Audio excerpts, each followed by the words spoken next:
137 metros de largo, 23 metros de ancho, 3 pisos completos.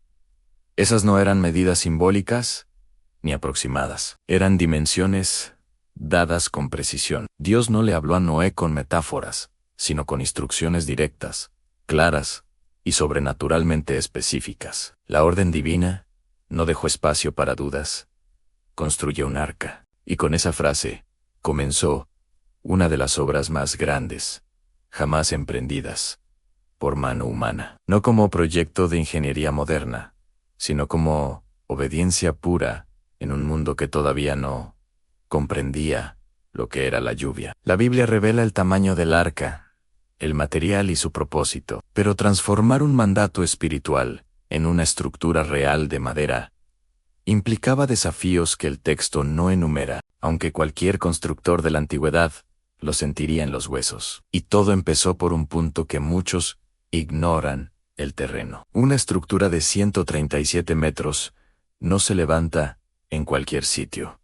No basta con tener espacio, se necesita un suelo firme, estable, lejos de pendientes, que puedan ceder con el peso, lejos de grieta, con accesos para transportar materiales, y a una distancia razonable de los bosques de ciprés que servirían como materia prima. En otras palabras, antes de levantar una sola viga, Noé tuvo que escoger el lugar correcto, porque si la base fallaba, todo fallaría. Imagínalo caminando por el área durante días, no con mapas, no con ingenieros, no con mediciones modernas, solo con experiencia práctica, discernimiento y fe, probando la tierra, observando cómo se compacta, midiendo con pasos, marcando límites con estacas, visualizando un rectángulo gigantesco donde, hasta ese momento, no había existido nada parecido. La decisión del terreno era la primera prueba silenciosa a no obedecer sin aplausos. Trabajar sin espectáculo. Comenzar por la parte más pesada y menos gloriosa. Porque la primera etapa no era levantar la estructura, era preparar el suelo, que podían abrir huecos con el tiempo, nivelar la superficie metro por metro, compactar para soportar toneladas reales en troncos apilados, vigas unidas, 3 cubiertas, compartimentos internos, provisiones, agua almacenada, animales de todo tamaño. El suelo debía sostenerlo todo sin hundirse, pero el mundo antediluviano tenía un detalle que hacía el trabajo aún más difícil en la humedad constante. La Biblia explica que una niebla subía de la tierra e irrigaba el suelo. No era lluvia cayendo, era la tierra liberando humedad desde abajo. Eso significa que el terreno se mantenía húmedo por naturaleza.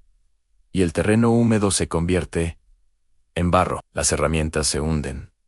La compactación se pierde. El barro se adhiere a las palas, vuelve pesado cada movimiento y convierte el trabajo en una lucha interminable contra el suelo mismo. Así que Noé, probablemente, tuvo que hacer lo que haría cualquier constructor sabio de aquella época: cavar canales sencillos alrededor del área para desviar la humedad, crear drenajes rudimentarios para que el sitio no se saturara, levantar bordes de contención, mover tierra de un lado a otro y repetir el proceso una y otra vez hasta que el terreno quedara estable. No era lluvia, era la tierra misma respirando agua, y aún así, había que dominar ese problema antes de seguir. Mientras él hacía todo esto, la gente lo observaba. Algunos pasaban y se reían.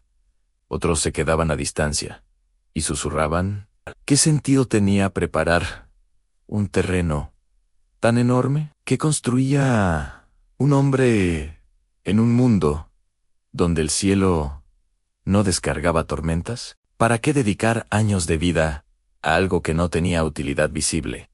Pero Noé no respondía con discusiones. No construía según la lógica humana. Construía según una instrucción que venía de arriba. Cuando el terreno finalmente estuvo nivelado, firme y lo más seco posible, apareció el siguiente gran reto: reunir madera. Dios había sido específico: haz el arca de madera de ciprés. Y el ciprés no era una ramita ligera. Eran árboles robustos, pesados, ideales para soportar presión, flexión, peso y tiempo. Talar uno solo, con herramientas rudimentarias, exigía fuerza y paciencia. Talar cientos exigía disciplina diaria. Golpe tras golpe, corte tras corte, día tras día. Y cada árbol que caía era solo el inicio, porque el siguiente problema era aún peor en moverlo. Transportar troncos enormes sin ruedas ni maquinaria no era un simple cargar, y ya. Requería técnica antigua, rodillos de madera, cuerdas, palancas, esfuerzo coordinado. Colocar troncos pequeños debajo del tronco grande para que pudiera rodar. Tirar lentamente, avanzar metros, volver a colocar rodillos al frente, repetir. Pero cada tronco llevado era una declaración.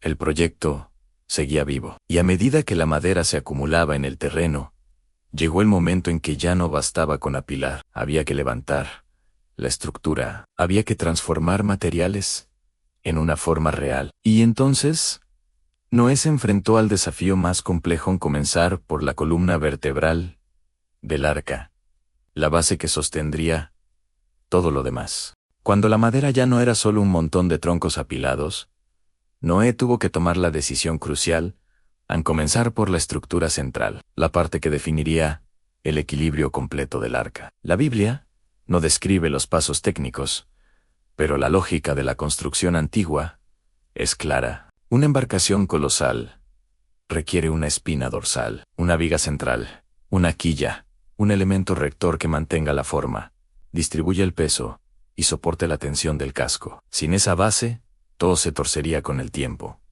y una tormenta violenta haría el resto. Pero había un problema inmediato.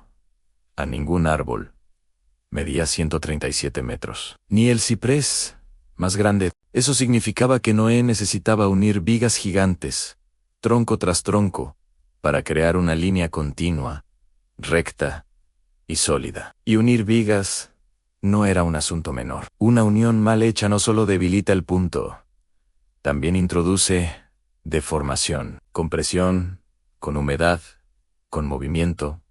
La unión se abre, y un pequeño error, en una estructura de ese tamaño, se multiplica. Así que el trabajo exigía precisión. Las civilizaciones antiguas dominaban un arte, uniones de madera, talladas con exactitud, sistemas macho y hembra, encajes que distribuían la carga. Luego se reforzaban con clavijas de madera dura, estacas que entraban a presión, puntos de amarre que convertían dos piezas en una sola línea estructural. Noé y sus hijos debieron medir, marcar, cortar, probar, ajustar y volver a probar, porque la quilla no admitía improvisaciones. Si la columna central quedaba desviada, todo el arca quedaría desviada. Cuando esa línea central estuvo lista, el siguiente gran reto fue levantar el esqueleto del arca. Las costillas del casco, vigas arqueadas que subían desde los lados y definían la forma de la embarcación. Esas costillas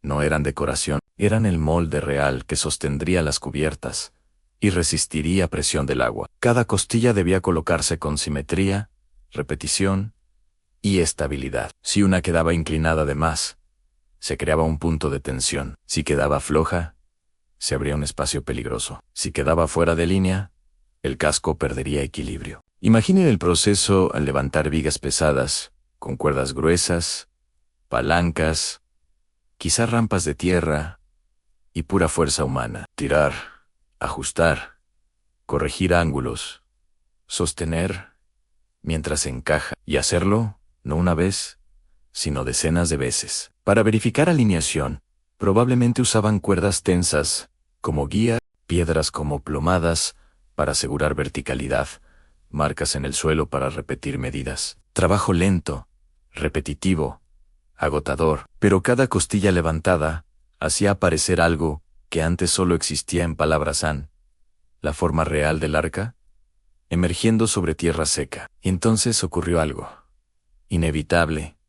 La obra se volvió visible para todos. Ya no era un terreno nivelado, era una estructura enorme, levantándose donde no había mar. El tamaño por sí solo era un mensaje silencioso que incomodaba. La gente podía burlarse Sí, pero también podía sentir algo más en inquietud. Porque una cosa es reírse de una idea, otra cosa es ver una idea convertirse en realidad durante años, sin detenerse. Después vino el trabajo de cerrar el casco y sostenerlo. No era solo poner madera encima, era construir una estructura rígida, capaz de resistir torsión y movimiento. Luego las cubiertas, en 3 pisos completos. Eso requería vigas transversales fuertes, distribución de peso, refuerzo en puntos críticos. Cada nueva pieza añadía carga, y cada carga exigía estabilidad adicional. El arca no podía ser frágil, debía ser firme como una fortaleza, pero capaz de flotar. Y aun cuando la forma general del arca ya estaba levantada, faltaba algo decisivo en hacerla impermeable, porque en una tormenta no basta con tener paredes. El agua encuentra cualquier grieta. Dios dio una instrucción específica: la cubrirás con betún, por dentro y por fuera. El betún era una resina espesa, derivada de la tierra, que debía prepararse y aplicarse con cuidado. No era pintura superficial, era sellado real. Aplicarlo por fuera era evidente, pero hacerlo por dentro revelaba algo más, incluso si el casco resistía. La humedad acumulada podía destruir la madera con el tiempo. Así que Noé y sus hijos debieron cubrir cada junta, cada encaje, cada punto de unión, capa tras capa, en esperar secado. Volver a aplicar en corregir defectos,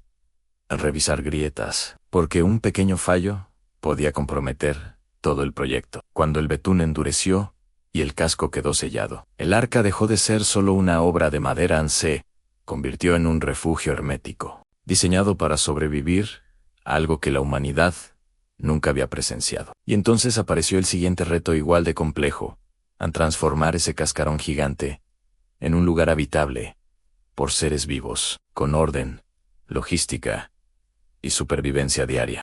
El interior del arca era un desafío tan grande como el exterior. La Biblia dice: harás compartimentos en el arca. No era una sugerencia decorativa, era una necesidad absoluta. El término sugiere celdas, nidos, divisiones pequeñas. Eso implica que el arca no sería un espacio abierto donde todo conviviera mezclado. Sería un sistema organizado, con secciones pensadas para orden, seguridad y estabilidad. Y aquí entra la parte que el texto bíblico no detalla, pero que es inevitable imaginar: la logística. 3 pisos completos significan planificación, significan equilibrio, significan distribución de peso. Para mantener el centro de gravedad bajo, lo más sensato era colocar abajo a los animales más pesados y parte de las provisiones densas. Piso inferior, en criaturas de gran masa, ganado grande, especies pesadas. Piso intermedio,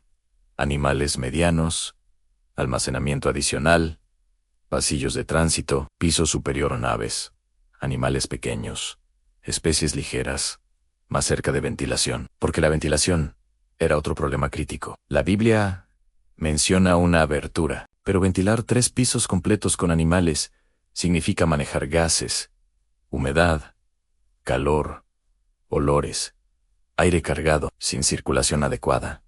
El interior se volvería peligroso. Así que Noé probablemente diseñó pasillos que permitieran flujo de aire, aberturas protegidas que dejaran salir gases sin permitir entrada de agua, y un sistema simple pero eficiente. No había ventiladores. Había diseño, había sentido común, y había necesidad urgente de respirar. Luego estaban las provisiones. Tomarás alimento para ti y para ellos. Eso no significaba un saco de granos. Significaba almacenar comida para meses en heno, cereales, frutos secos, raíces, semillas y agua, en recipientes resistentes. La cantidad debió ser enorme. Por eso, el arca era como una ciudad flotante. Secciones enteras dedicadas a almacenamiento, organizadas para no contaminarse, protegidas de la humedad, accesibles para la rutina diaria.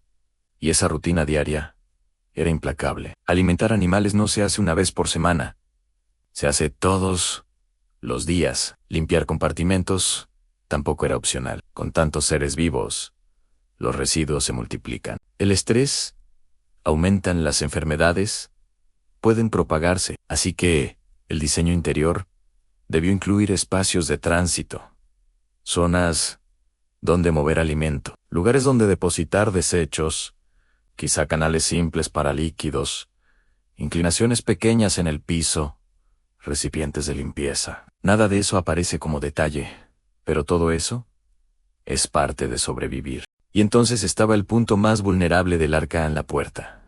Una abertura enorme en un casco sellado. Debía ser lo bastante grande para permitir entrada de animales de distintos tamaños, pero también debía ser lo suficientemente fuerte para no debilitar la estructura. La Biblia dice que la puerta estaba al costado. Eso significa refuerzo alrededor del marco.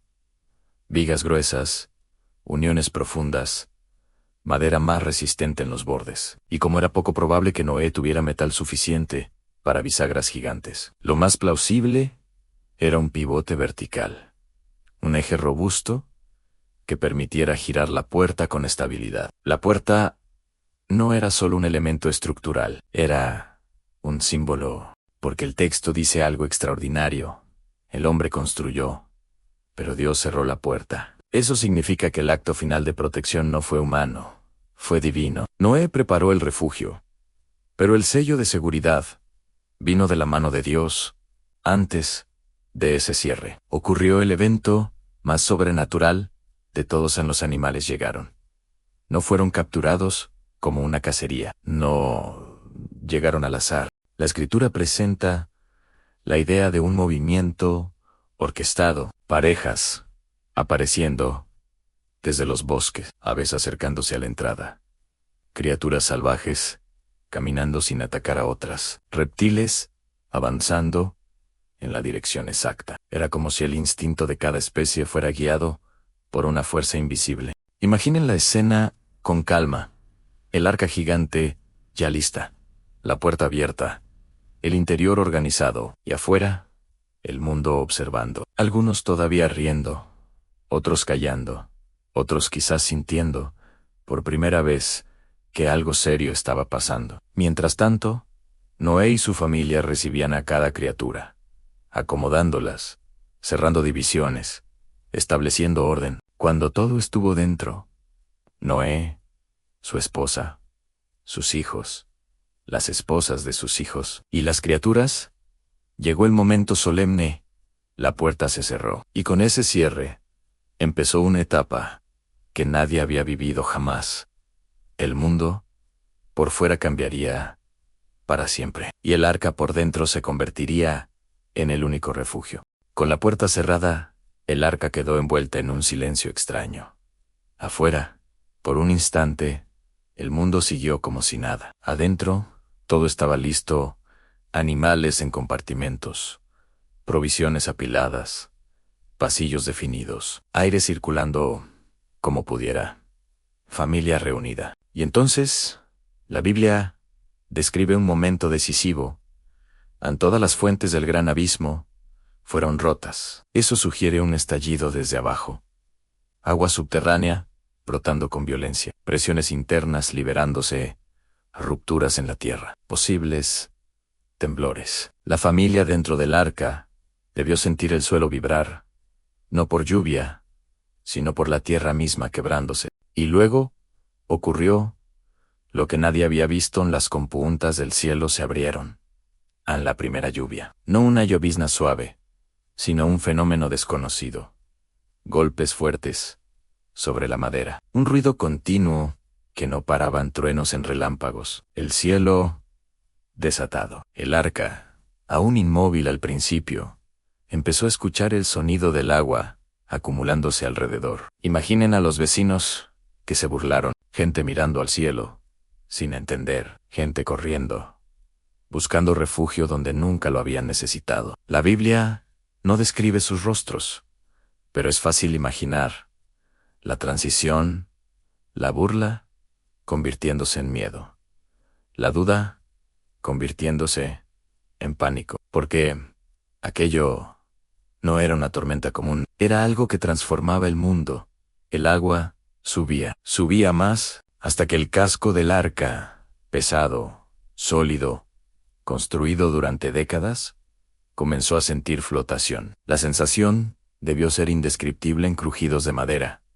Balanceo inicial, el suelo alejándose, el peso soltándose de la tierra. Esa estructura nacida para flotar finalmente cumplía su propósito.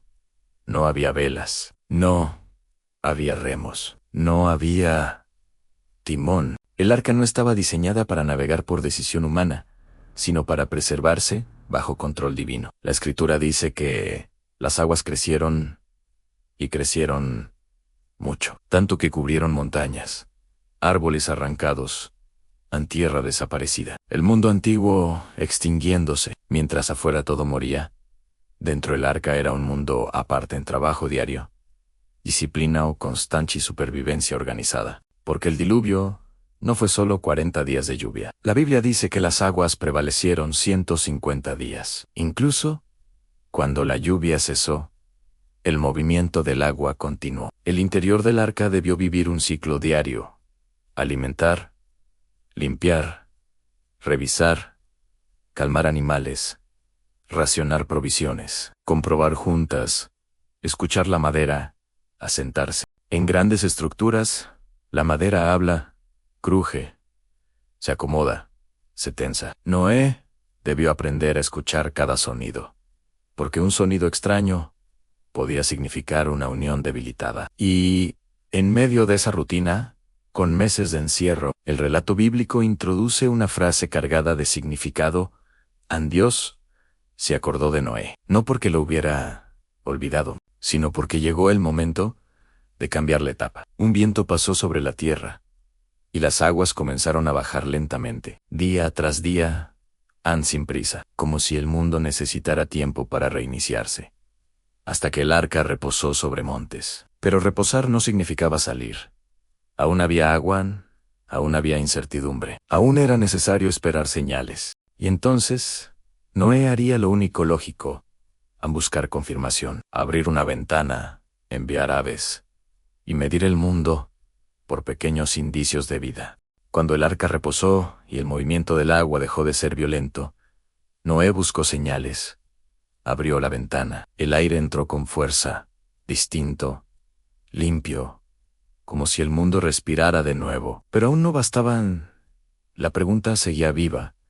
¿Hay tierra habitable? ¿Hay superficies donde la vida pueda sostenerse? ¿Está lista la creación para recibir, de nuevo, a las criaturas? Entonces, soltó un cuervo. El cuervo podía ir y venir, posarse en restos flotantes, sobrevivir, sin encontrar un lugar definitivo. Eso no era una señal clara.